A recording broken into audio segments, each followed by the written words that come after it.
ये थाली में रोली चंदन रखने से, दिया जलाने से के होगो। आपको पता भी है एकादशी का व्रत क्यों रखते हैं, क्या महत्व है इसका? लो, जे तो मैं जसोमती रानी से पूछना भूल ही गया। पर हाँ भगवान, मेरे लिए इतना ही पर्याप्त है कि इस व्रत को रखने से मेरे श्रीहरि हमसे प्रसन्न हो जाएंगे।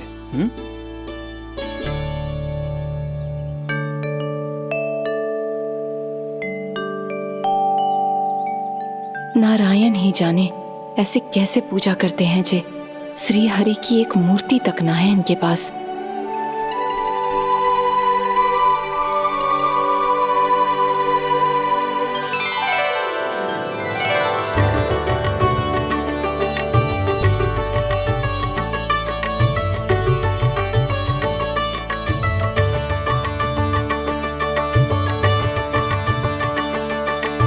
प्रभु, न तो मेरे पास मूर्ति है और ना तो इस व्रत के विधि विधान के बारे में मुझे जानकारी है और ना ही मुझे इसके महत्व के बारे में जानकारी है, पर फिर भी मैं करना चाहता हूं।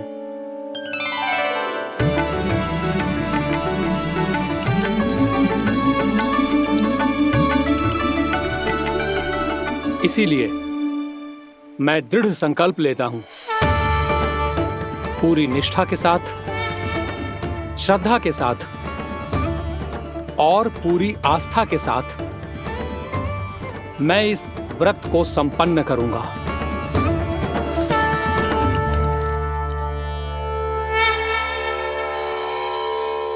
हम संकल्प लेते हैं कि एकादशी के व्रत को पूरी निष्ठा के साथ संपन्न करेंगे।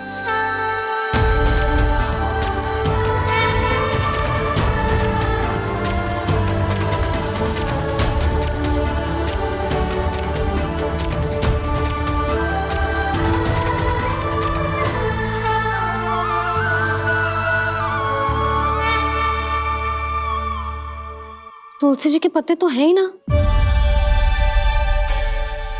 श्री नारायण को तुलसी जी के पत्ते के बिना भोग ना चढ़तो है। जानकी, तुलसी के पत्ते कहाँ हैं? भाभी, मैं तो कब से यही पूछना चाह रही थी कि तुलसी के पत्ते लाऊं क्या, पर आप तो व्यस्त थी ना। तुझे कितनी बार समझाओ है ना, यदि तेरे कछु करने से किसी और की कोई हानि ना हो रही हो या किसी के अच्छे कार्य में सहायता हो रही हो तो मुझसे आज्ञा लेने की आवश्यकता ना है। समझ गई भाभी, आगे से जाना उनको। ले अभी लेकर आती हूँ।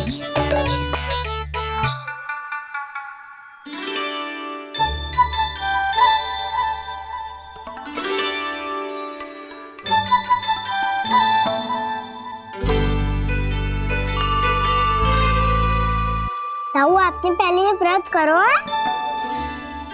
आपको इसका महत्व पता है? भाभी चलो।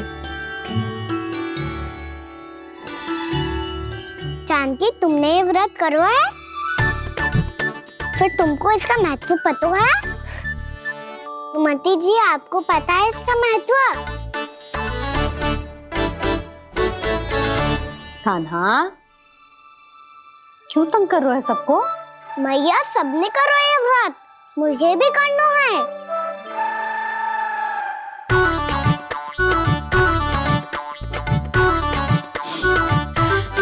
ये व्रत केवल बड़ों के लिए होती है लल्ला। जब आप ये व्रत कर सकती हो, बाबा कर सकते हैं, ये सारी गोपियां कर सकते हैं, वो भी कर सकते हैं, तो मैं क्यों ना कर सकता? क्योंकि तू कल तक भूखा ना रह पाएगा लल्ला। जब भक्त रह सकते हैं, फिर मैं क्यों नहीं रह सकता?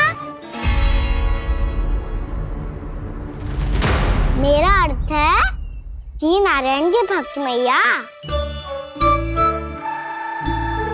मैया मान जाओ ना, मुझे करने दो ना ये व्रत। अपनी लल्ला पे आप विश्वास ना है आपको? विश्वास है। अच्छा ठीक है, तू भी कर ले।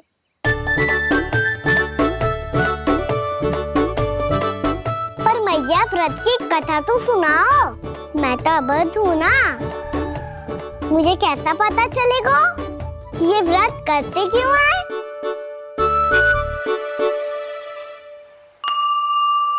प्रभु, मुझ अबोध को कैसे पता चलेगा कि इस व्रत का क्या विधि विधान होता है और क्यों रखा जाता है और इसका महत्व क्या होता है? मुझे तो आप ही बता सकते हैं प्रभु। जब व्रत कर रहे हैं तब उसका महत्व भी पता होना चाहिए ना। बताओ ना मैया, क्यों रखते एकादशी का व्रत? इसके लिए तो तुझे एकादशी की कथा सुननी होगी। सुनेगो ना?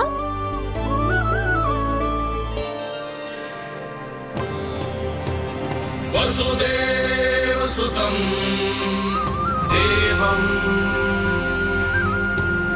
कंसचाणूरमर्दनम् श्रीहरि, यशोदा परमानन्दम् कृष्णं वन्दे जगद्गुरुम्। वाह प्रभु, अपने भक्तों को एकादशी व्रत का महत्व समझाने का अच्छा उपाय खोज निकाला है आपने।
अब सब जन एकादशी के व्रत की कथा ध्यान से सुनना, तभी जे व्रत पूरा माना जाएगा।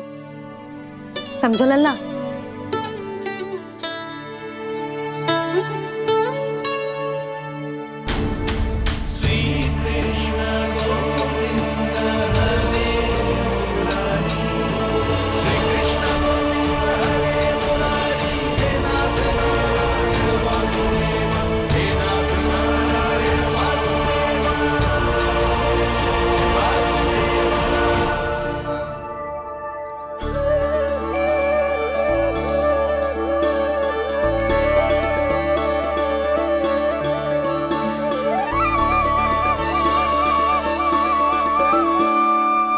सतयुग में चंद्रावती नाम के नगर में मूरा नाम का एक असुर राज्य करता था। ओम ब्रह्मदेवाय नमः। ओम ब्रह्मदेवाय नमः। ओम ब्रह्मदेवाय नमः। ओम ब्रह्मदेवाय नमः।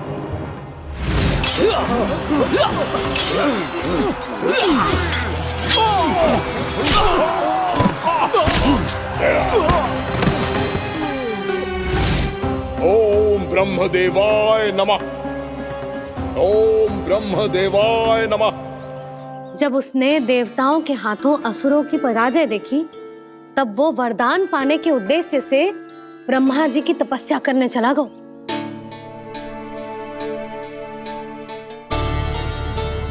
शीघ्र ही मूरा की तपस्या सफल हो गई और ब्रह्मदेव जी उससे प्रसन्न हो गए।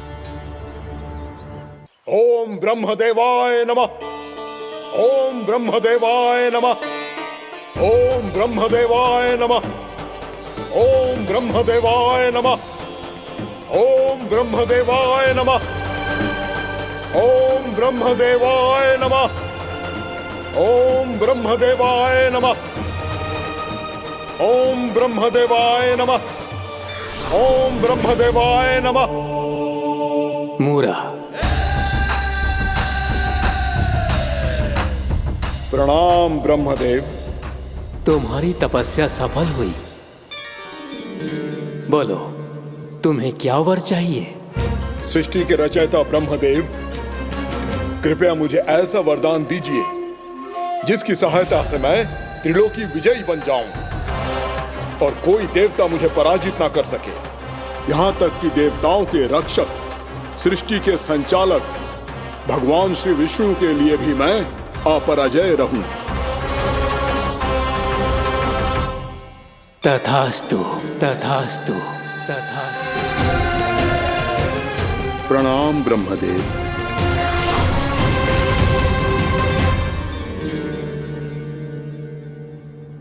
ऐसा वरदान पाकर मूरा बहुत अभिमानी होगा। यक्षों, किन्नरों, यहाँ तक कि देवताओं को भी युद्ध के लिए ललकारने लगो, पर किसी ने भी उसकी ललकार को स्वीकार ना करो,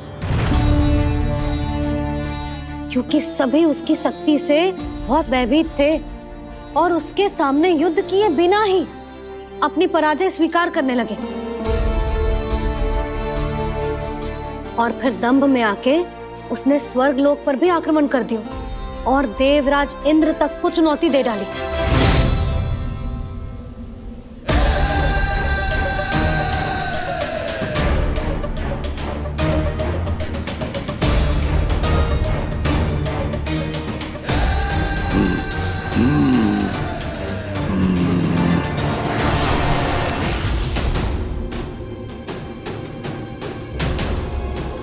मैं प्रतीक्षा कर रहा हूं देवराज, क्या उत्तर है तुम्हारा? मुझसे युद्ध करोगे या फिर बिना लड़े ही पराजय स्वीकार कर मेरे अधीन हो जाओगे और सौंप दोगे मुझे अपना ये स्वर्ग लोक?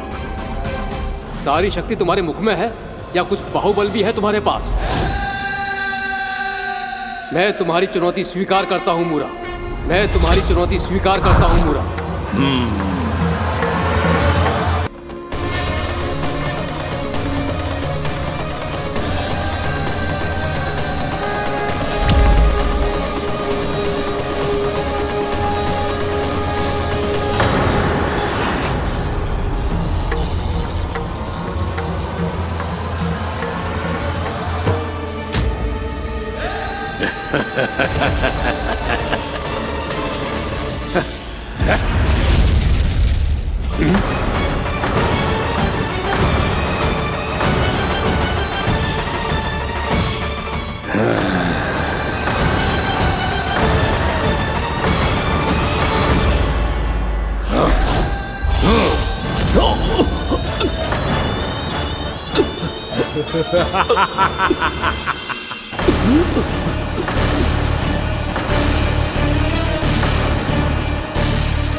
ठहरिए देवगण, असुर राज मूरा को ब्रह्मदेव का आशीर्वाद प्राप्त है।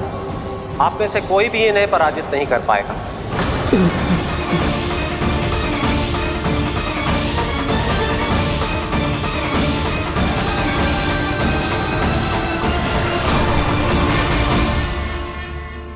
एक अवसर और देता हूं देवराज, युद्ध या अधीनता, क्या उत्तर है तुम्हारा देवराज?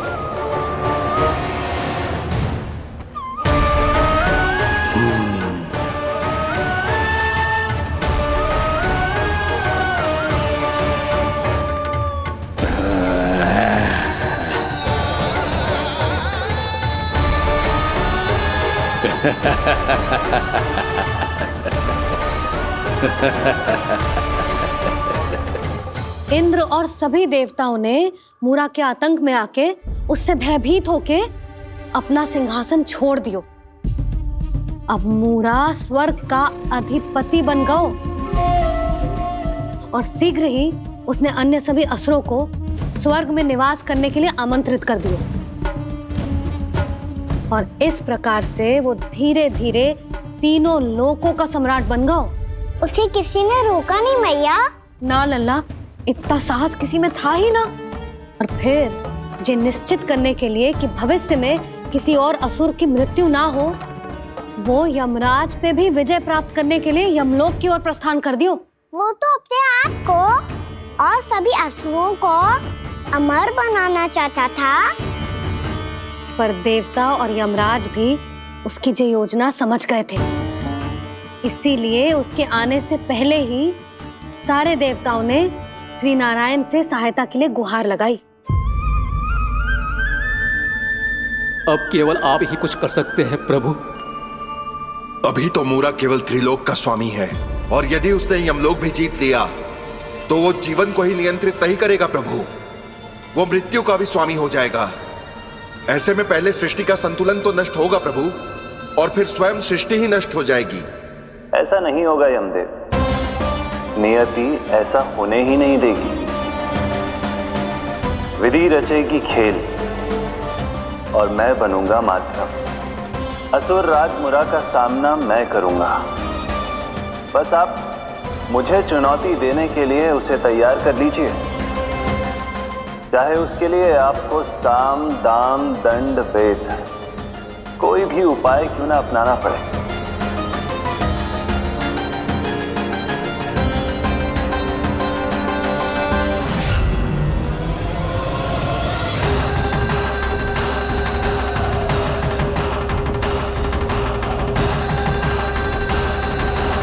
आप तो मेरी प्रतीक्षा में पहले से ही खड़े हैं यमदेव। तब तो आपने मेरी चुनौती के बारे में भी सुना ही होगा। कहिए, क्या उत्तर है आपका? मेरा स्वागत करके अपना राज्य त्यागेंगे या मेरा सामना करके अपने प्राण? असुर राज मुरा का सामना मैं करूंगा। बस आप मुझे चुनौती देने के लिए उसे तैयार कर लीजिए, चाहे उसके लिए आपको साम दाम दंड भेद कोई भी उपाय क्यों ना अपनाना पड़े।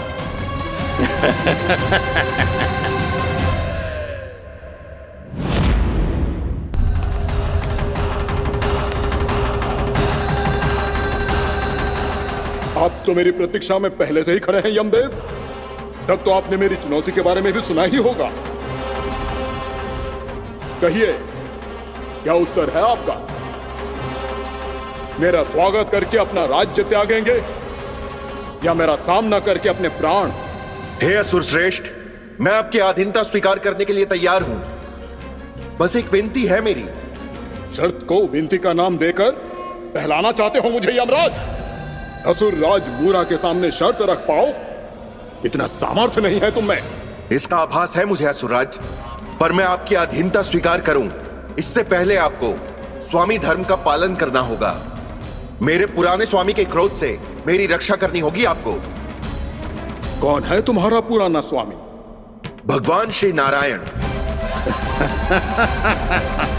और छोटी माँ मूरासुर को तो श्री नारायण से भी रक्षा का वरदान प्राप्त था ना? यही तो श्री नारायण की लीला थी बलराम। पर वो राक्षस अपने दम में जे समझ ही ना पाओ कि वो क्या भूल करने जा रहा है, और पहुंच गो भगवान श्री नारायण को चुनौती देने के लिए।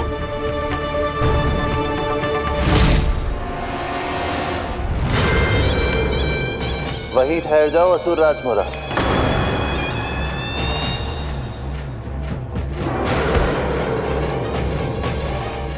यहाँ क्यों आए? आपको पराजित करने और ये वैकुंठ जीतने, ताकि मैं यमलोक का स्वामी बन सकूं। फिर आओ, युद्ध भूमि में मेरा सामना करो।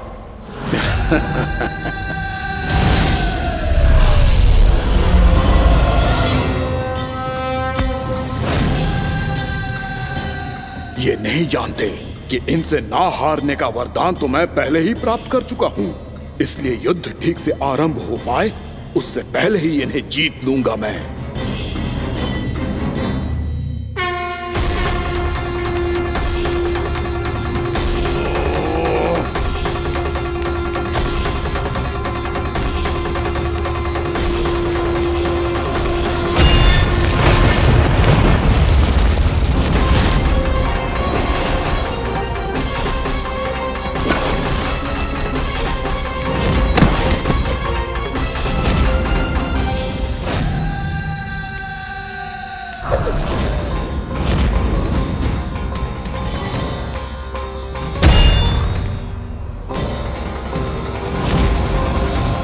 और इस प्रकार जे युद्ध वर्षों वर्षों तक चलता रहो। दोनों योद्धा पूरे ब्रह्मांड में अनेक अस्त्रों शस्त्रों के साथ युद्ध करते रहे।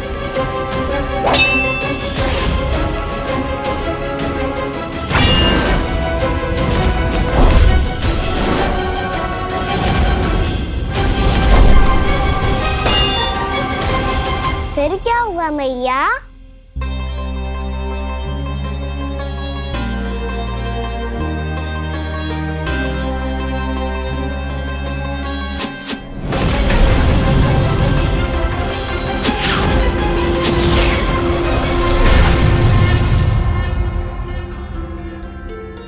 उस युद्ध को कभी समाप्त हुआ हो, पर कैसे? शीघ्र ही वो राक्षस थक गौ लल्ला।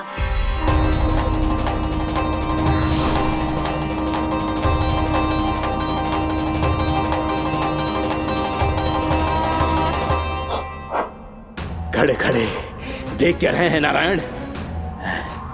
आक्रमण कीजिए, वध कर दीजिए मेरा।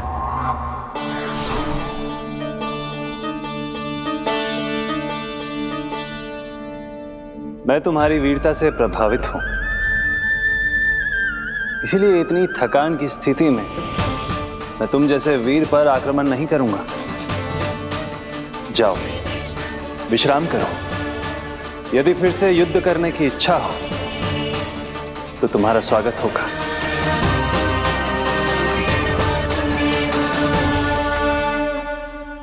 जे कह के श्री नारायण बद्रिका आश्रम चले गए और वहां हिमवत नाम की एक कंदरा में ध्यान लगा के बैठ गए। उधर वो राक्षस विश्राम करने लगो। अनेकों दिन बीत गए और अब वो राक्षस मूरा फिर से स्वस्थ होके बलवान हो गया था। उसने अपनी सारी शक्ति फिर से प्राप्त कर ली थी। श्री नारायण ने उस पर दया करी थी, पर वो फिर से श्री नारायण को छलने को तैयार होगा।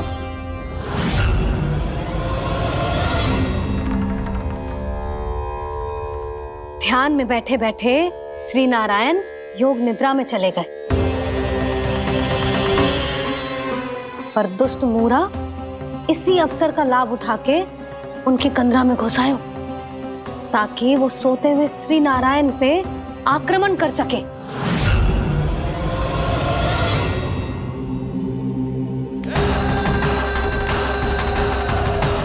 आज इस लंबे युद्ध को जीतकर अपने इस अंतिम शत्रु का भी अंत कर दूंगा मैं।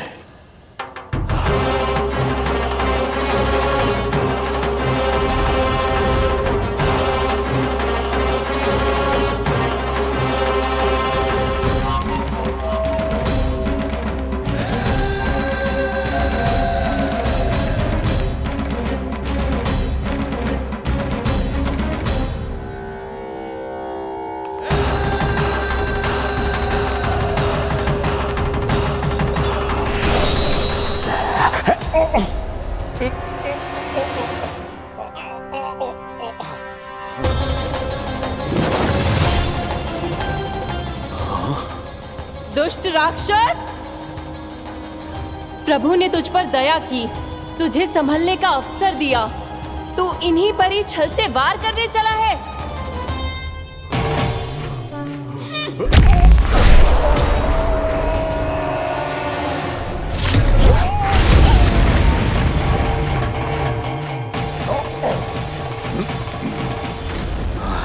मैं अजय हूँ, मुझे कोई पराजित नहीं कर सकता। ब्रह्मा का वरदान है मुझे। तूने नारायण से अपराजय होने का वरदान मांगा था मूर्ख, उनकी शक्ति से नहीं। ध्यान से देख, मैं तेरी मृत्यु हूँ, मृत्यु।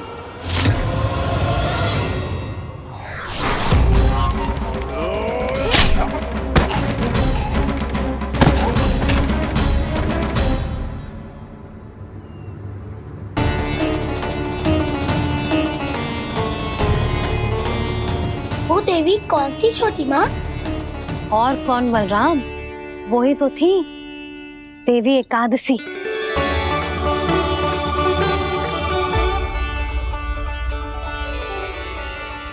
मुझे क्षमा कीजिए प्रभु, आपकी आज्ञा के बिना ही युद्ध करके आपके शत्रु को मृत्यु के घाट उतार दिया। क्षमा नहीं, आपकी तो प्रशंसा होनी चाहिए देवी। असुर राज को मारकर आपने सभी देवताओं को मुक्त करवाया है। इस पापी के अहंकार से तीनों लोकों की रक्षा की है आपने।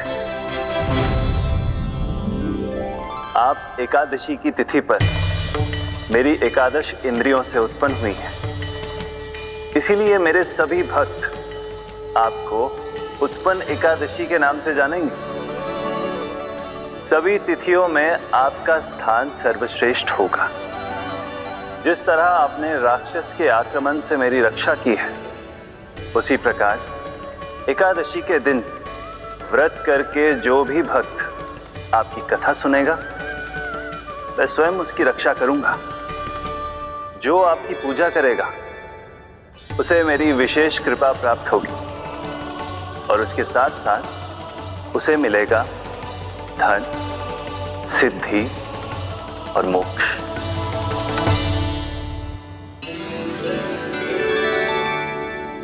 इसीलिए आज के दिन व्रत रखने का बहुत अधिक महत्व होता है।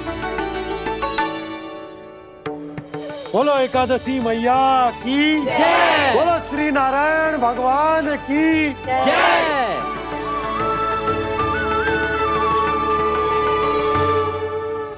प्रभु की कृपा से एकादशी का महत्व भी पता चल गो और मेरा व्रत भी सफल होगा।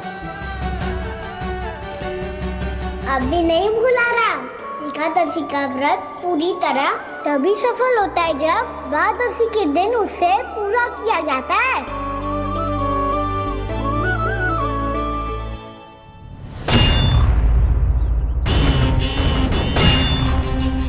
आवश्यक है आपको यह आभास होना कि उस विष्णु अवतार को पराजित करने के लिए आपके साधारण योद्धाओं में वो सामर्थ्य नहीं है।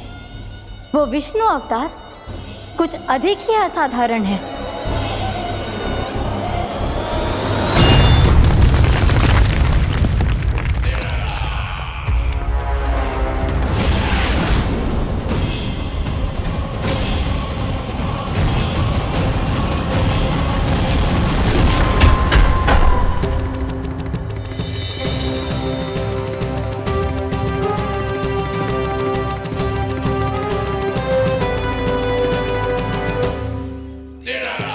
अब मैं दिखाऊंगा उस विष्णु अवतार को असाधारण शत्रु क्या होता है।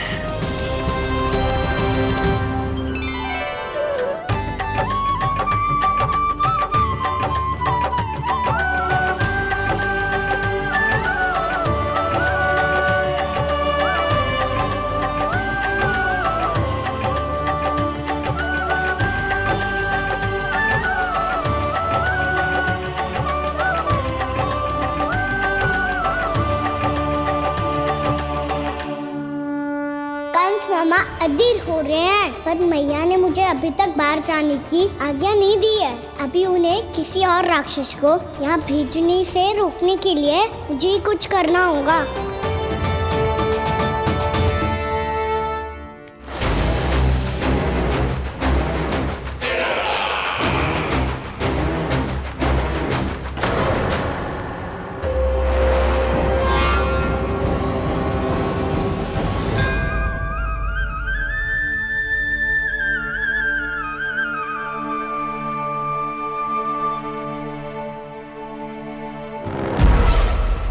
कौन हो तुम? बचपन से ही मुझे मारने का सपना देख रहे हैं, सिर्फ मुझे ही नहीं पहचानते।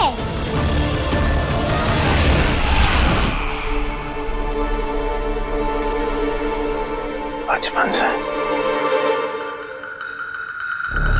विष्णु अवतार। कोई कान्हा बुलाता है तो कोई मुरलीधर पुकारता है, कोई माखन चोर कहता है, कोई कहता है चिच्चोर। पर विष्णु अवतार इस नाम से तो बस आप ही मुझे बुलाते हो मामा जी। इतना साहस कि तू यहां आ गया।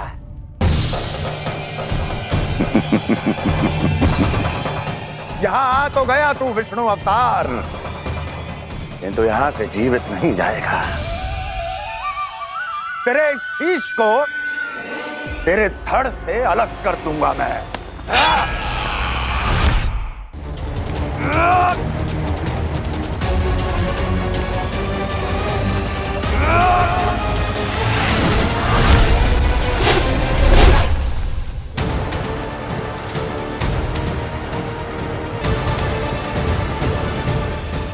कहाँ देख रहे हो मामा जी? मैं तैयार हूँ।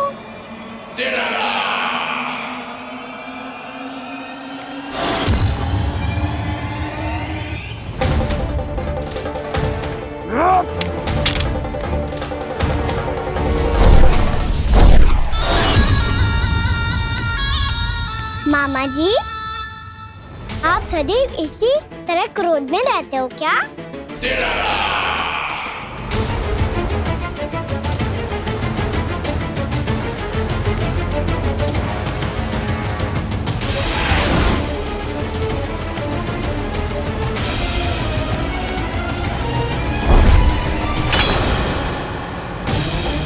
छोड़ छोड़ मेरी तलवार को।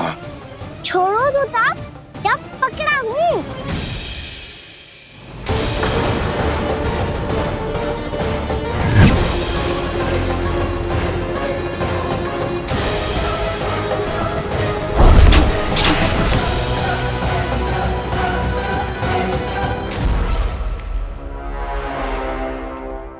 मामा जी,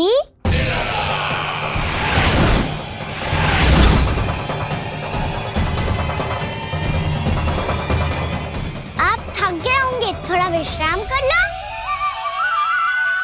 आपका तो पता नहीं, मैं अवश्य थक गया हूँ।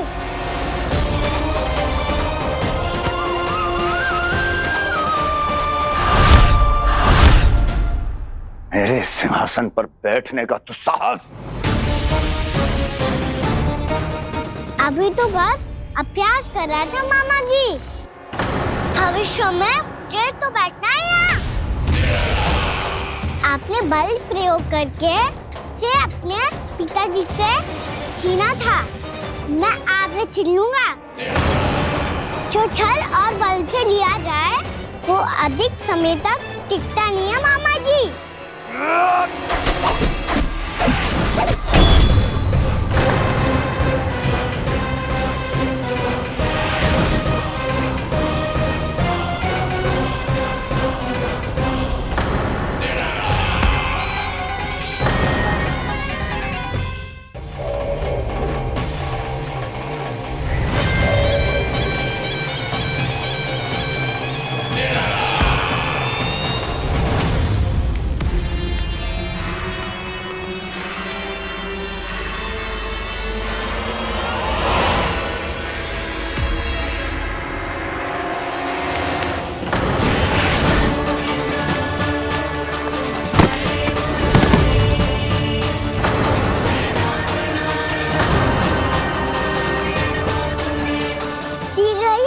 सिंहासन छोड़ना होगा।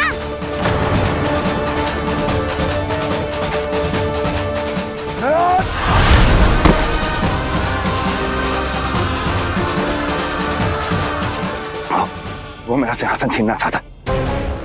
वो आ रहा है, वो आ रहा है। सैनिकों, दुर्जन, बंद कर दो सभी द्वार और झरों के, सब के सब।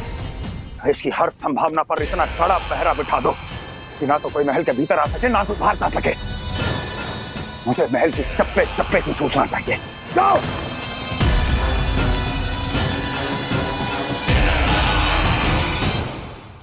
सिंहासन।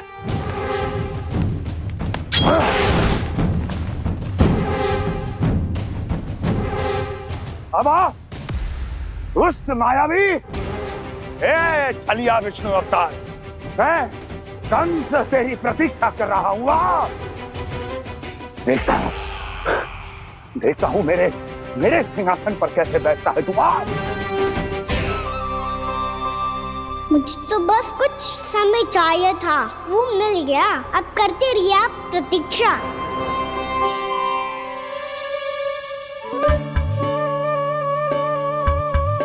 जी अपने आप से बातें क्यों कर रहे हैं जी?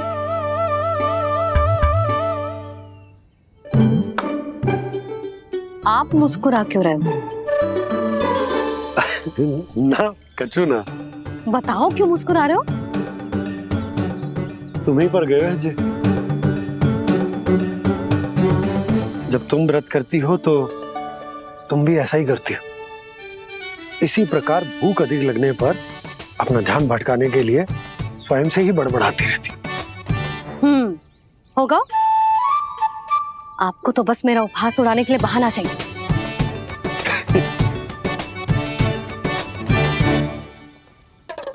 लल्ला, भूख लगी है?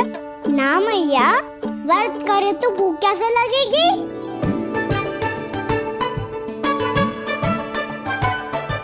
यदि लगी हो तो छोटे बालकों को थोड़ी बहुत भूल चूक क्षमा होती है। कछु ना तो फल तो तू खा ही सकते है। अब तो पूरे नियम और विधि विधान से व्रत तोड़ूंगा। कल द्वादशी के सुबह मुहूर्त के अनुसार। ठीक।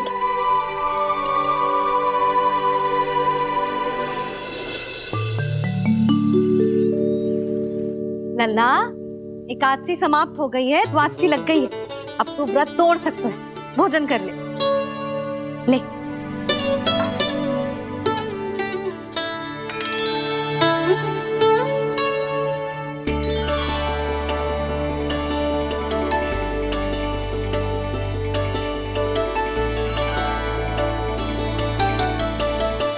आज तो कार्य कर लीजिएगा। मैं ना चाहती कि सब गांव वाले फिर से आपका उपहास उड़ाएं। अरे, इसी क्षण कार्य आरंभ करना आवश्यक ना है। कुछ खा तो लो। कल भी पूरे दिन व्रत में रहे, अब तो कुछ खा लो।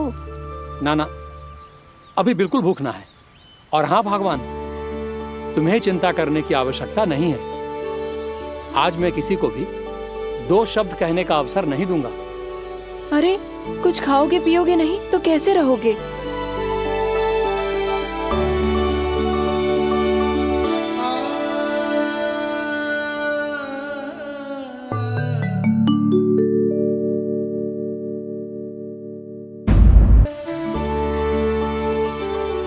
अरे, इसी क्षण कार्य आरंभ करना आवश्यक ना है। कुछ खा तो लो।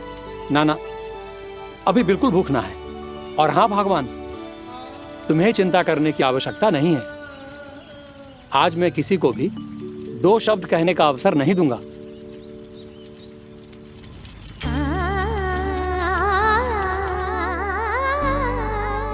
ठहर, मैं तेरे लिए मट्ठा लेके आती हूँ। व्रत के बाद पीने से पेट ठंडा रहता है। रुक।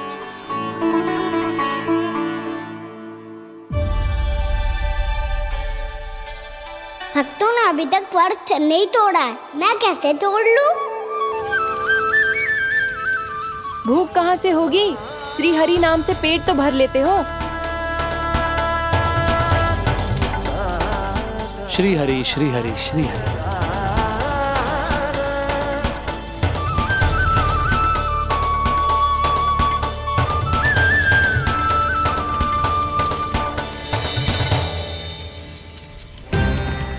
हरि हरि प्रभु हरि, हरि हरि प्रभु हरि, हरि हरि प्रभु हरि, हरि हरि प्रभु हरि।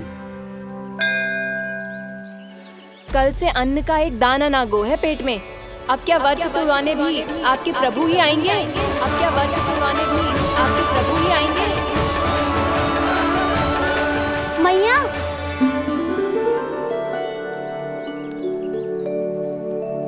मैया पहले व्रत तोड़ के कछु खा तो लो। अभी ना, लौट के आने के बाद। हाँ,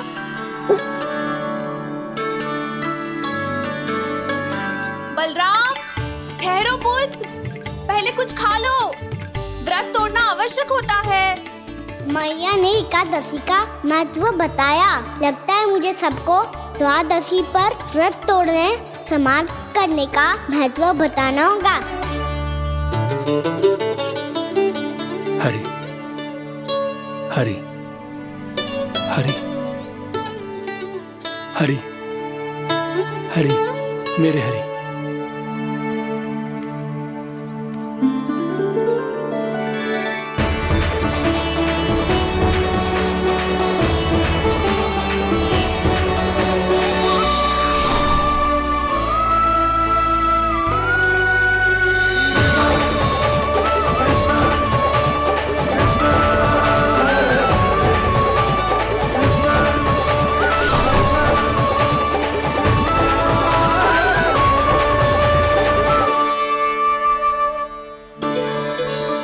अभी अभी तो मैंने बच्चों की मां को वचन दिया था कि आज किसी को शिकायत करने का अवसर ना दूंगा, और अब मैं प्रभु श्री हरि की कल्पना जसोमती रानी के लल्ला में ही करने लगा।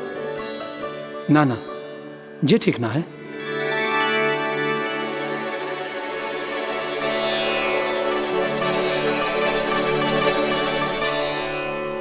ठीक ही तो है, बिल्कुल सही पहचाना है आपने। बड़े तो बड़े, अब तो बालक भी हमारा उपहास उड़ाने लगे। मैं आपका उपहास नहीं उड़ाने आया, मैं तो आपके एकादशी के व्रत को पूरा कराने आया हूँ।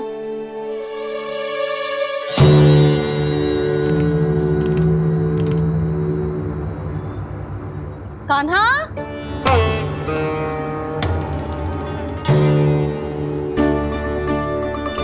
तो ये रही आपकी छड़ी और ये रही मेरी पीठ। सेक देना तापड़ तोड़। आज तो इसकी पीठ सेक के रहूंगी मैं। मैया घर पे भूखी मुझे ढूंढ रही होगी। लो, आज द्वादशी के दिन पहले प्रहर में भोजन करके अपना एकादशी का व्रत पूरा करो आप। धन्यवाद राजकुमार, पर अभी हमें भूख नहीं है। बहुत सारा काम पड़ा है, और अभी थोड़ी ही देर में शंकरी बहन भी अपनी मटकी लेने आती होंगी।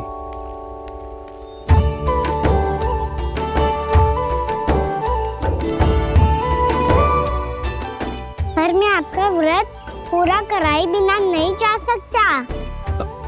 भला क्यों? भक्त भूखा रहे और भगवान खा ले, ऐसा हो सकता है भला?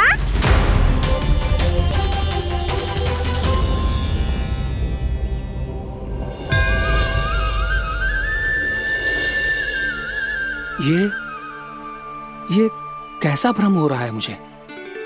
मुझे लगता है अपना काम करना चाहिए। द्वादशी के पहले प्रहर में व्रत पूरा करना बहुत आवश्यक होता है, ना तो एकादशी का व्रत भी पूरा ना माना जाता। इतनी सारी ज्ञान की बातें तुम्हें कैसे पता है लल्ला?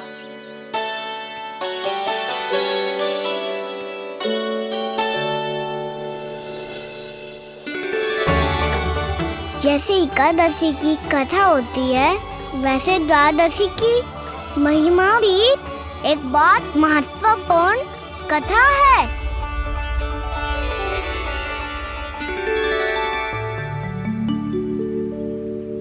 कैसी कथा? बिल्कुल सही समय पे आई हो आप, क्योंकि आपको ये कथा आपको अवश्य सुननी चाहिए।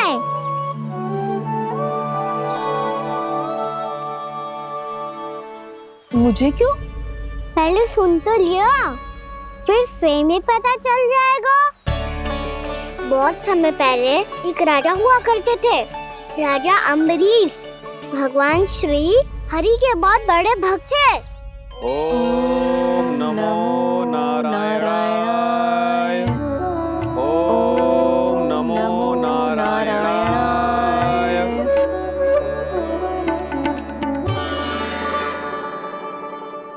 नेक पुण्य के काम करते थे वो। अपनी पत्नी के साथ हरि का नाम जपते रहते थे। उन्होंने 12 माह एकादशी का व्रत करो निर्जल पास किया, और जब उनकी 12वीं एकादशी का व्रत द्वादशी के दिन तोड़ने का समय हुआ, तभी महर्षि दुर्वासा अपनी 100 शिष्यों के साथ उनके महल में पधारे।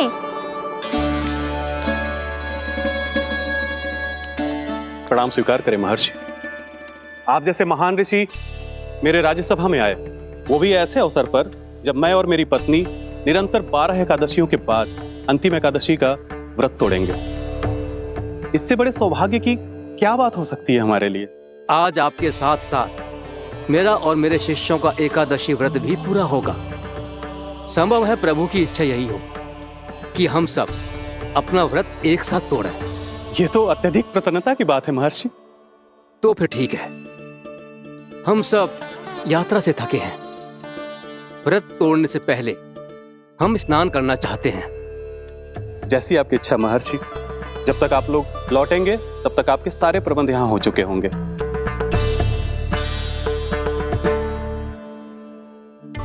महर्षि दुर्वासा स्नान करने गए थे, पर उन्हें लौटने में विलंब हो रहा था और इधर द्वादशी पर व्रत पूरा करने का मुहूर्त बीता जा रहा था। महाराज अमरेश बड़ी विरगता के साथ महर्षि दुर्वासा के लौटने की प्रतीक्षा कर रहे थे। महाराज, व्रत तोड़ने का मुहूर्त बीता जा रहा है। बस कुछ ही समय बचा है। महर्षि और उनके शिष्यों को लौटने में न जाने कितना समय लग जाएगा। मेरा सुझाव है कि आप मुहूर्त समाप्त होने से पहले व्रत अवश्य तोड़ लें। गुरुदेव, हमने महर्षि दुर्वासा को वचन दिया है कि जब तक वो लौटेंगे नहीं तब तक हम व्रत नहीं तोड़ेंगे। इसीलिए मैं उनके लौटने के बाद ही भोजन ग्रहण करूंगा। पर महाराज, मुहूर्त यदि बीत गया और समय रहते हुए नहीं आए तो महाराज आपका व्रत पूरा नहीं होगा। महाराज, आपको उसका फल नहीं मिलेगा। महाराज, 12 एकादशियों का व्रत व्यर्थ चला जाएगा। किंतु गुरुदेव, यदि मैंने भोजन कर लिया तो ये तो अतिथियों का अपमान होगा। आप उचित कह रहे हैं महाराज। भोजन के लिए उनकी प्रतीक्षा अवश्य कीजिए महाराज। पर मुहूर्त रहते हुए एक तुलसी का पत्ता और जल ग्रहण कर लीजिए। इससे आपका व्रत भी पूरा हो जाएगा और अतिथि का मान भी रह जाएगा। आपका सुझाव अच्छा है गुरुदेव।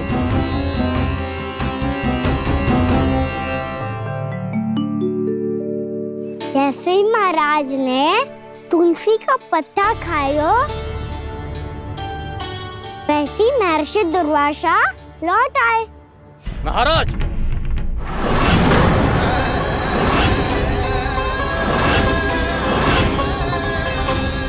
महाराज को उपास तोड़ते देखते बहुत क्रोधित हो गए।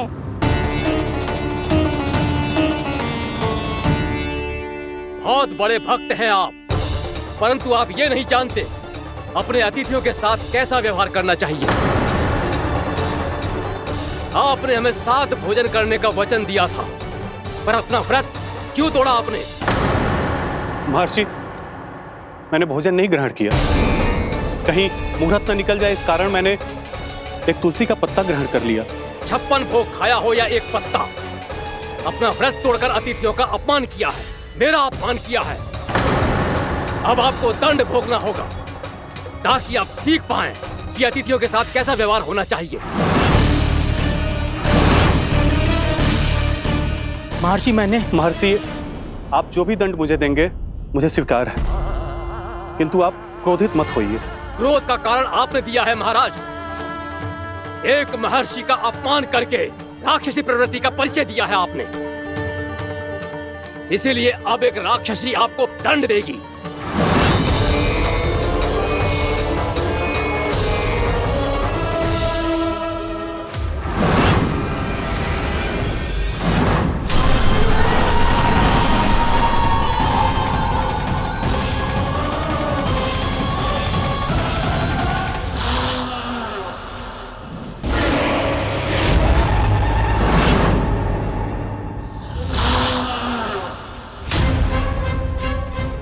हे प्रभु, यदि मैंने सच में महर्षि का अपमान करने की भूल की हो तो मैं उसका परिणाम भोगने के लिए प्रस्तुत हूं। ओम नमो नारायणाय, ओम नमो नारायणाय नमः। महर्षि दुर्वासा को यह आभास ही नहीं था कि महाराज अम्बरीश ने उनका अपमान नहीं किया था, फिर भी उसे अपमान मान के वो श्री नारायण के भक्त पे संदेह कर रहे थे। मैंने भी तो भोला राम की भक्ति पे संदेह किया था। हे नारायण, ये क्या पाप हो गया मुझसे। संदेह किसी अपमान से कम ना हो तो, और भगवान सब सह सकते हैं, पर उनके प्रिय भक्तों का अपमान सहन ना कर सकते, इसीलिए उन्होंने अस्थिचेप करने का निर्णय लिया।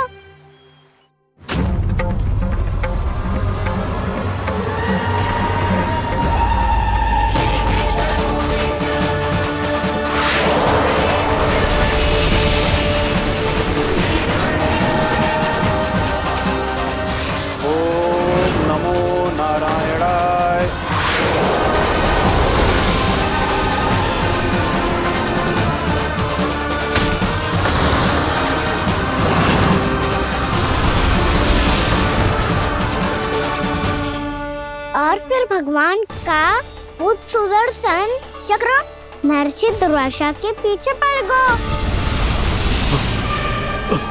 ये चक्र तो मेरी ओर बढ़ रहा है। ओम नमो नारायणाय। ये कैसे संभव हो सकता है? कोई रोको इसे, कोई रोको इसे।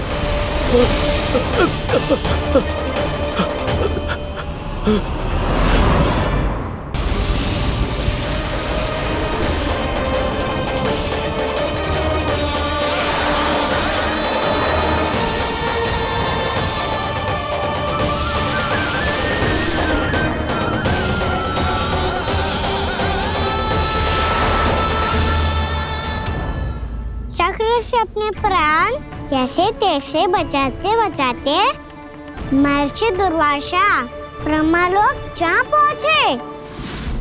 ब्रह्मदेव रक्षा कीजिए, ब्रह्मदेव सहायता कीजिए, मुझे बचाइए ब्रह्मदेव, रक्षा कीजिए। ये सुदर्शन चक्र मेरे प्राणों के पीछे पड़ गया है, मुझे बचाइए ब्रह्मदेव, मुझे बचाइए। महर्षि, मैं चाहकर भी आपकी सहायता नहीं कर सकता। ऐसी स्थिति में यदि कोई कुछ कर सकते हैं तो वो है सुदर्शन चक्र के स्वामी विष्णु, क्योंकि सृष्टि में केवल वही है जो इसे नियंत्रित कर सकते हैं। वो ही इसे वापस लौटने का आदेश देकर आपके प्राणों पर छाए हुए संकट को दूर कर सकते हैं।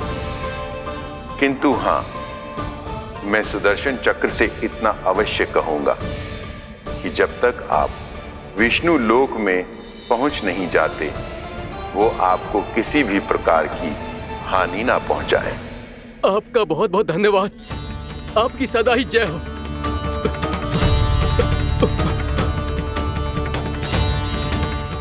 फिर क्या था? भागते भागते महर्षि दुर्वासा सीधे भगवान श्री हरि के शरण में बैकुंठ पहुंच गए। त्राहिमाम प्रभु, त्राहिमाम, मुझे बचाइए, मेरी सहायता कीजिए प्रभु, मेरी सहायता कीजिए। मैं आपके इस चक्र और ऊर्जा से नहीं भाग सकता प्रभु, कृपया करके अपने सुदर्शन को रोकिए, इसे वापस लीजिए प्रभु।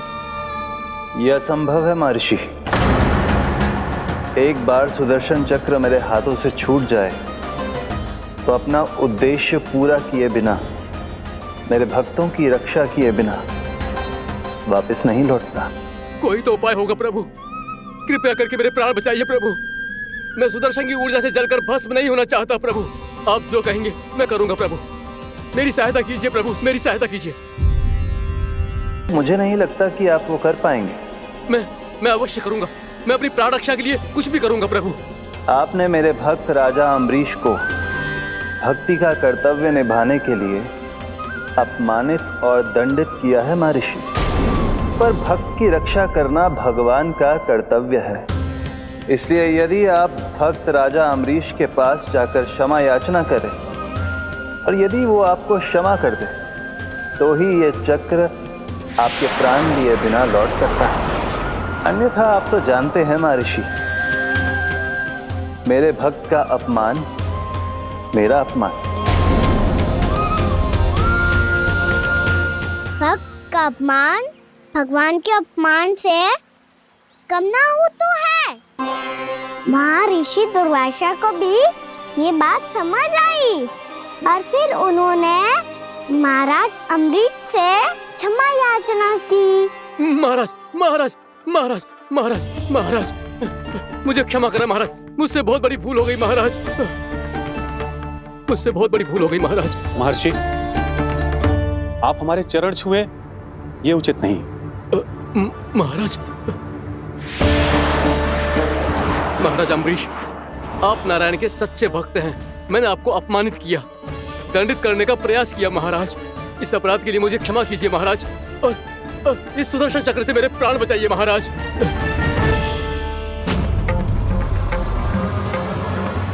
हे महान सुदर्शन, यदि महर्षि के लिए मेरे हृदय में अभी भी वही सम्मान और प्रेम हो जो इनके प्रथम आगमन पे था, तो कृपया आप अपने धाम वापस लौट जाइए।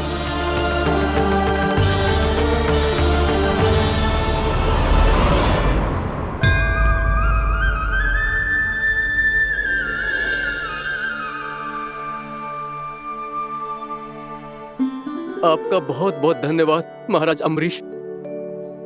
मैं आपको आशीर्वाद देता हूं कि आप देवराज इंद्र के समान शक्तिशाली हों। आपकी कीर्ति का पताका 10 दिशाओं में फहराए। मेरी बस एक ही इच्छा है महर्षि, कि मैं आपके साथ अपना उपवास तोड़ सकूं। अवश्य महाराज, हम सब भोजन आपके साथ करेंगे और अपने आप को नारायण की सेवा में अर्पित करके व्रत को पूरा करेंगे, क्योंकि आज जो यहाँ हुआ है उससे सिद्ध हो चुका है कि एकादशी व्रत का फल द्वादशी की सुबह भोजन करने से ही प्राप्त होता है। इस कथा से हमें पता चलता है कि सभी को द्वादशी की सुबह भर पेट भोजन करके एकादशी का व्रत पूरा करना चाहिए। और दूसरी बात, भगवान की सच्ची भक्ति अपमान कभी ना करना चाहिए। उनके साथ सदैव प्रेम से व्यवहार करना चाहिए। यही भगवान को सबसे अधिक प्रिय है। भैया भोला राम, मैंने भी श्री हरि पे तुम्हारे विश्वास का उपहास उड़ाया था, मुझे क्षमा कर दो। ना ना, आप क्षमा मांगकर मुझे लज्जित मत करो, आप तो मेरी बहन जैसी हैं। जब महर्षि दुर्वासा जैसे महान ऋषि को भी प्रभु के भक्त से क्षमा मांगनी पड़ी, तो मैं तो बहुत ही तुच्छ हूँ। मुझे आपकी किसी भी बात का बुरा ना लगा। पर पता है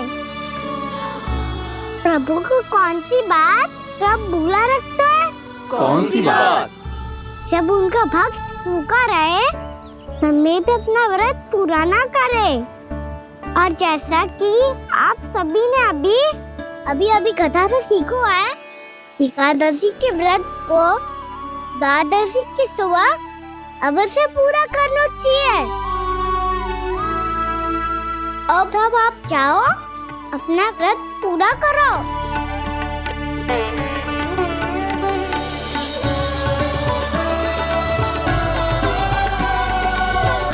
मैं आपके लिए जल लेके आती हूँ।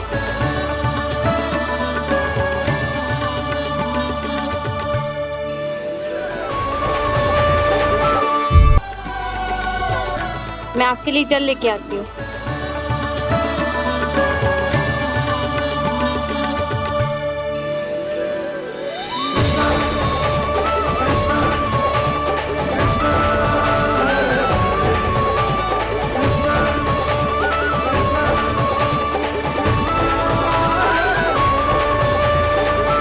लो खाओ।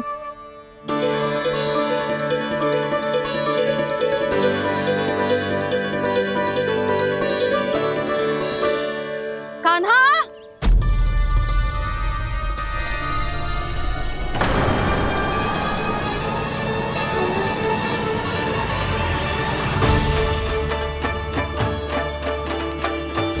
बोलो काका, सिगरेट छुपा लो मुझे, मैया आ रही है, बहुत क्रोध में लगती है।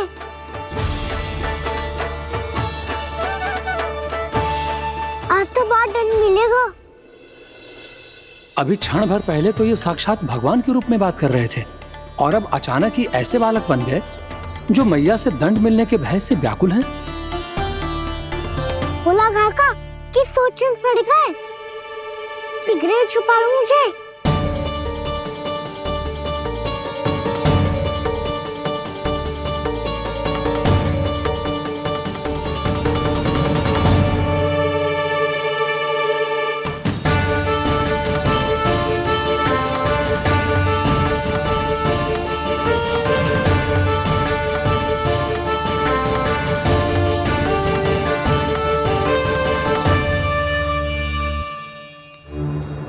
भोलानाथ जी, कान्हा को देखो है क्या? मैंने तो अपने प्रभु को देखा है। मैं अपने लल्ला को ढूंढ रही हूँ, उसे देखो है आपने? वही तो मैं भी कह रहा हूँ जसोदा रानी, मैंने सिर्फ और सिर्फ अपने प्रभु को देखा है। ये तो अब भी अपनी भक्ति में ही खोया हुआ है। इससे पूछ के कछु लाना है, मुझे ही ढूंढना पड़ेगा।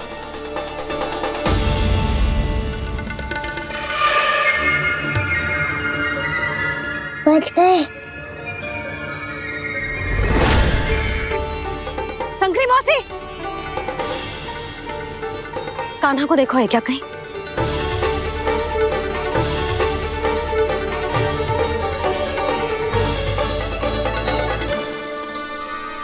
बोला गंगा, मुझे शीघ्र निकालो ना यहाँ से। मैया फिर से इधर ही आ रही है। सब कहते थे श्री हरि मेरे घर ना आ सकते। देखो आज प्रभु आ गए, उन्होंने अपने हाथ से मेरा व्रत पूरा कराया। हाँ आते हैं और आगे भी आएंगे हमारे श्री हरि हमसे मिलने और आके मोक्ष देंगे, है ना?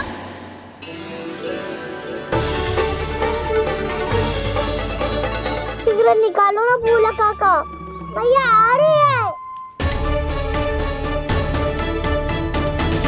मैं ना निकालूं? मेरा अर्थ है मैं निकालूंगा, अवश्य निकालूंगा, पर तब तक नहीं निकालूंगा जब तक आप मेरी सारी बातें मान नहीं लेते हैं। कौन सी बात? प्रभु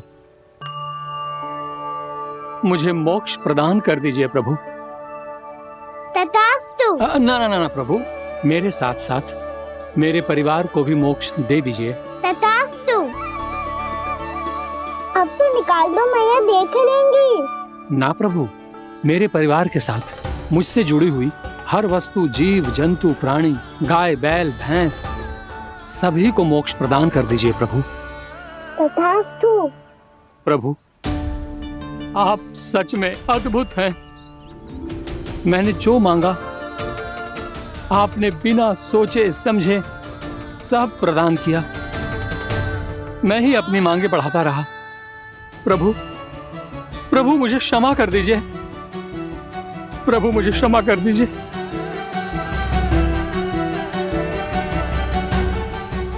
आइए प्रभु।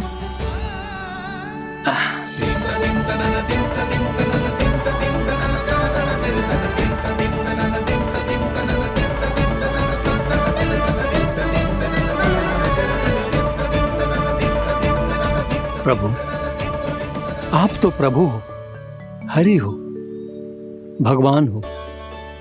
आप चाहते तो इस मटके से स्वयं निकलकर बाहर आ सकते थे, फिर मेरी आपने हर इच्छा क्यों पूरी की? क्योंकि मेरे भक्त की इच्छा पूरी करने में मुझे भी प्रसन्नता मिलती है। ना तो मैं अपने भक्तों का अपमान सह सकता हूँ और ना ही उनकी इच्छा अधूरी रहने दे सकता हूँ।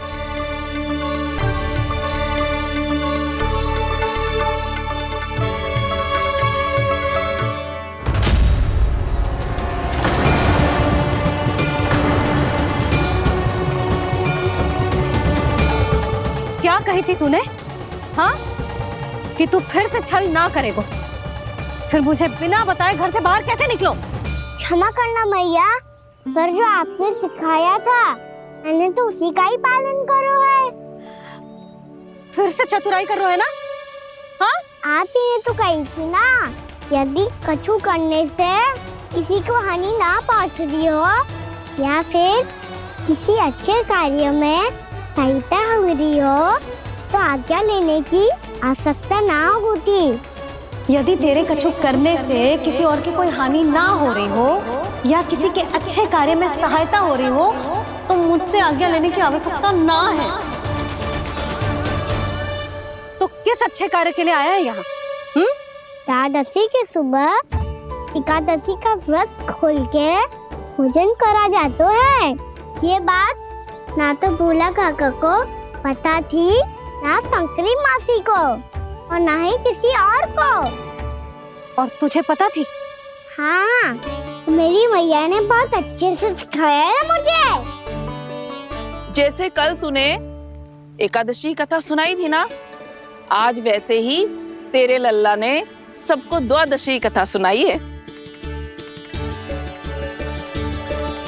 सच्ची यशोदा रानी जी, इसने तो हमारी आंखें ही खोल दी।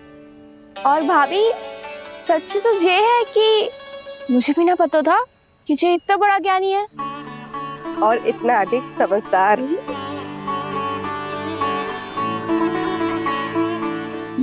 द्वादशी की कथा? वो तो मैंने इसे कभी सुना ही ना है। फिर इसे कैसे पता थी? रानी जी, जो स्वयं भगवान हैं, भला उन्हें कैसे कुछ नहीं पता होगा। मैंने तो इन्हें पहचान लिया, और हाँ, आप सब लोग भी इन्हें अपने अंतर्मन की आंखों से देखिए, हो सकता है इन्हें पहचान पाएं। ये कोई और नहीं है, श्री नारायण है, मेरे श्री हरि, मेरे प्रभु। जय श्री हरि।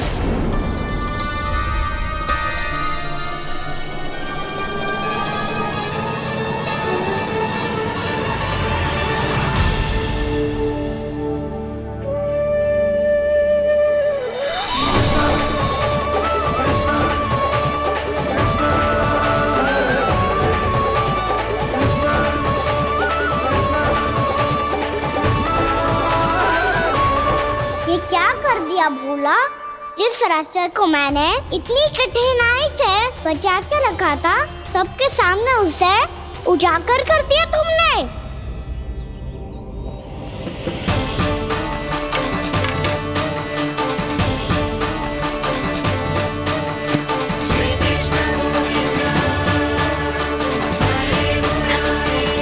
नारायण, नारायण, श्री नारायण।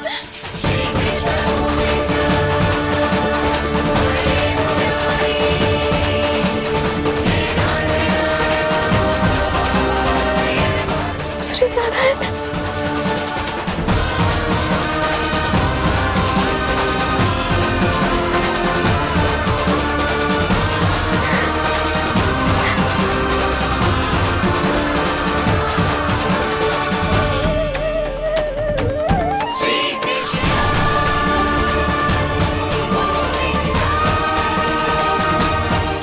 श्री नारायण प्रभु।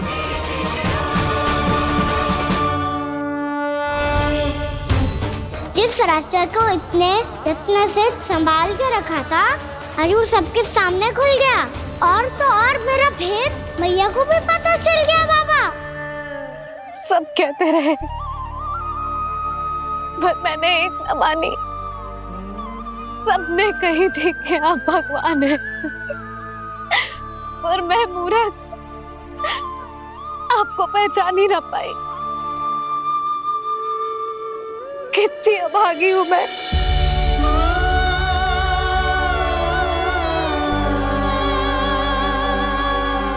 जिस मुंह से मुझे आपकी महिमा गानी चाहिए थी,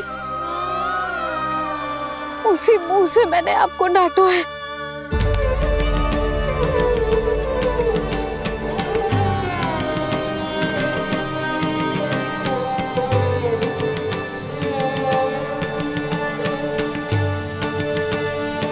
जिन हाथों से मुझे आपके चरण छूने चाहिए थे, उन हाथों से मैंने आपके कान पकड़े।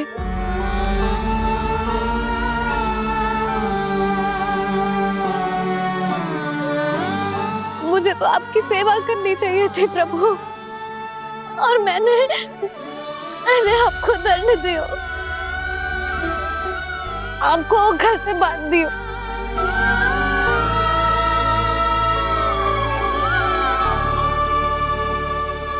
बावली हो गई थी प्रभु।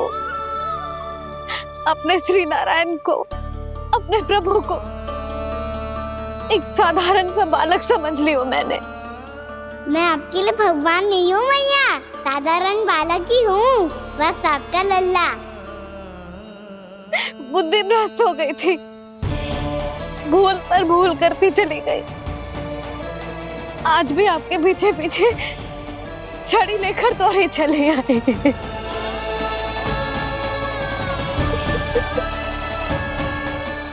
अपने आप को दोष मत दो मैया, आपके ममता के लिए तो जन्म लिया है मैंने। हमारा मन बदलने मत दो, मेरे लिए वही पुरानी भैया बनी रहो आप, और मुझे रहने दो आपका वही नटखट लल्ला। मुझे क्षमा कर दो प्रभु, मुझे क्षमा कर दो। बाबा ये कैसा अंत हो गया आज? मैया तो मुझे भगवान मानने लगी, पर मैं इसे स्वीकार नहीं कर सकता। अभी नहीं बाबा, इतनी शीघ्र नहीं।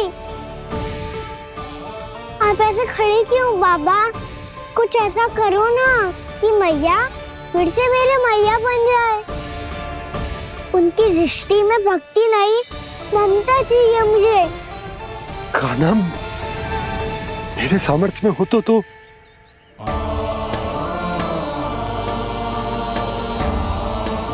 दाऊ, आप तो बड़े भाई हो, अपने छोटे भाई की सहायता करो ना, जिससे मैया सब कुछ भूल जाए। मैं क्या कर सकता हूँ कान्हा? कोई तो सहायता करो मेरी।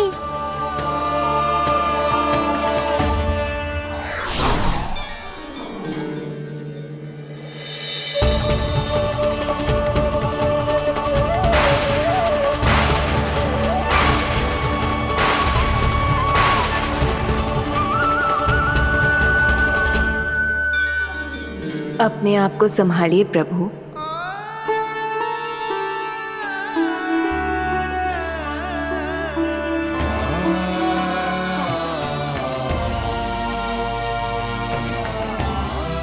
देखो ये क्या हो गया, भैया को सब पता चल गया। अभी तो मुझे मैया की ममता का शौक पूरी तरह मिला ही नहीं था। योग माया,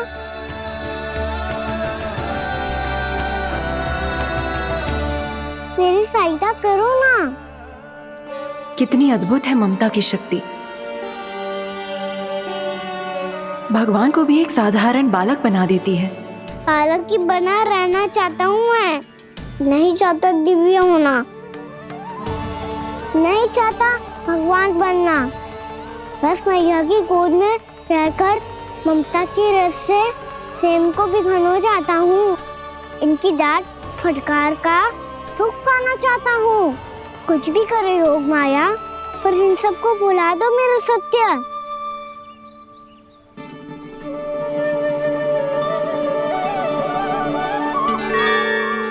पर इन्हें तो मोक्ष का वरदान मिल गया है प्रभु,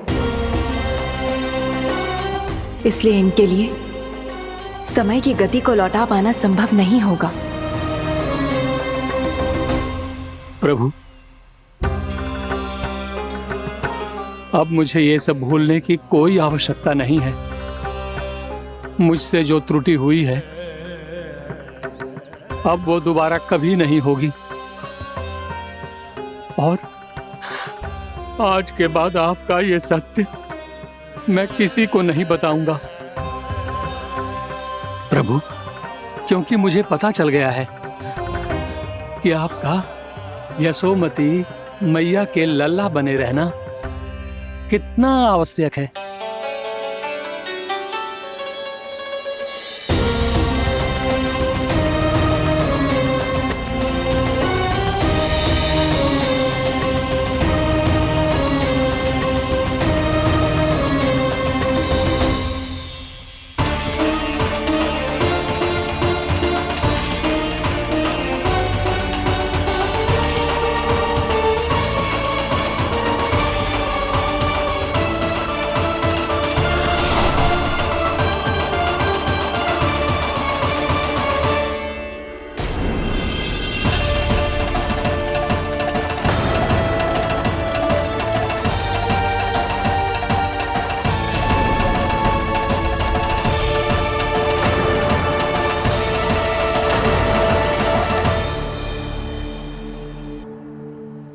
मैया आपकी छड़ी।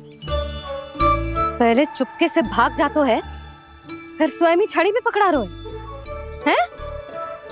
नटखट कहीं का। हंसी आ रही है? अरे किस बात पे इतनी हंसी आ रही है रे? हाँ?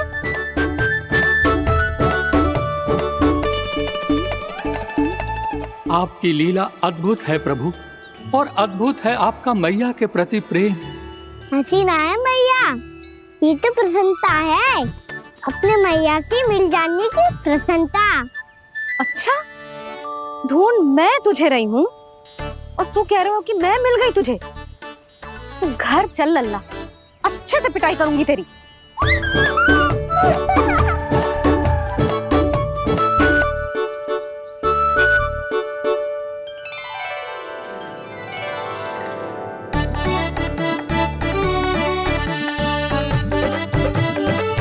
जब पिटाई से गाल लाल होंगे ना तेरे, तब हंसी बंद होगी तेरी। चल।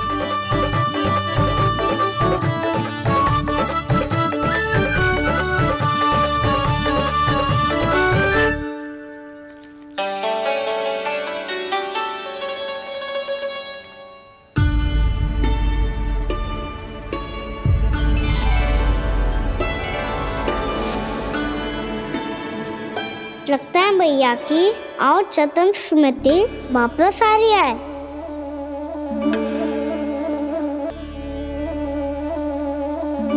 यशोदा, क्या होगो? ना कछु ना। आपको बताऊंगी तो और हंसेंगे मुझ पे। बोल दो, मैं उपास ना उड़ाऊं, सच्ची। देखो देखो इसे कैसे हंस रहा है। मेरे हाथ में छड़ी है, मैया क्रोधित है, पर जे तनिक में भय ना लग रहा है इसे? हाँ, हंसे जा रहा है।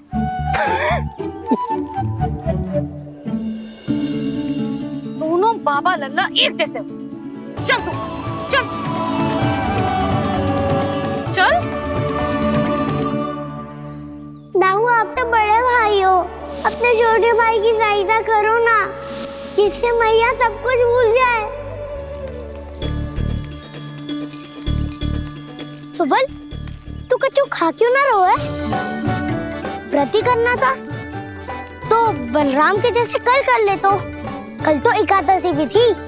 खाना के बिना कछु करने का मेरा मन ही ना कर। तो बात तो सच्ची है, उसके बिना गौसारन भी ऐसा लगता है जैसे कितना भारी कार्य है, व्यवस्था में करना पड़ता है। सही कह रहे हो तुम दोनों। मैं तो गोपालक भी इसलिए बना था ताकि कान्हा के संग खेलने को मिल जाए। बलराम तो हमारा सगा काम और मुख्य अधिक है।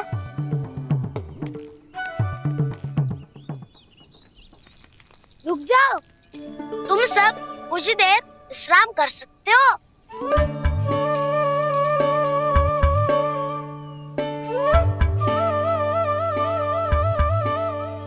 तू बोल। ना मैं ना बोलूंगा, तुम दोनों ही बोलो। और तुम सबका सखा पहले हूँ और टोली का मुखिया बाद में, इसलिए घबराने की आवश्यकता नहीं है। जो भी बात है बिना हिचक बता सकते हो मुझे। तो फिर कुछ ऐसा करो ना कि कान्हा फिर से हमारे साथ गौचारण करने के लिए आने लगे।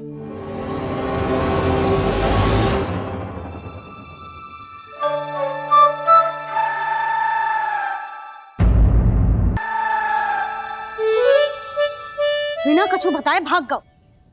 ये भी ना सोचा तेरे बिना मैया बाबा व्रत कैसे तोड़ेंगे? देखो देखो अभी भी हंस रहा है। क्या होगा ऐसे? रुक, प्रसाद लेके आती हूँ। क्षमा कर दो मैया, पर जैसा आपके लिए मैं हूँ वैसे ही मेरे लिए मेरा भक्त, इसीलिए भोला राम का व्रत तोड़वाने जाना आवश्यक था।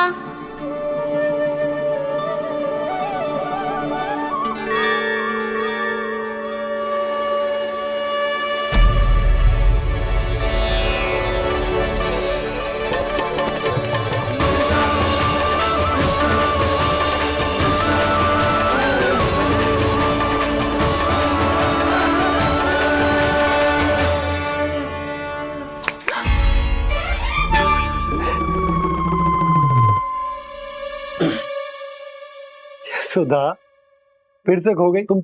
अरे कौन से स्वप्न लोक में चली जाती हो तुम बार बार? हमें भी बताओ। माया का प्रभाव ममता पर अधिक समय तक नहीं रह पाता प्रभु। अरे बोलो ना यशोदा, क्या सोच रही थी?